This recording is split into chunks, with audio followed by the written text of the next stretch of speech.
Hello everyone, my name is Dennis S. De Guzman and this is the Group 4.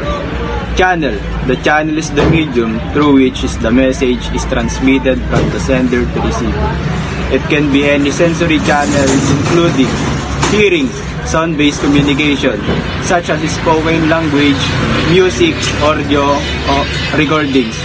Seeing, visual communication such as written text, image, videos, or sign language.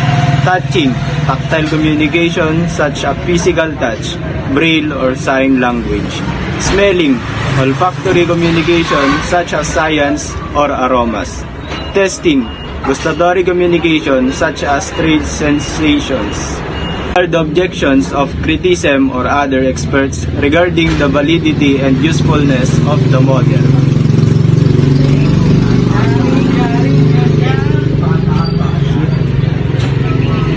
The data collection process itself can introduce resources of error or bias, which can impact the validity and reliability of the study.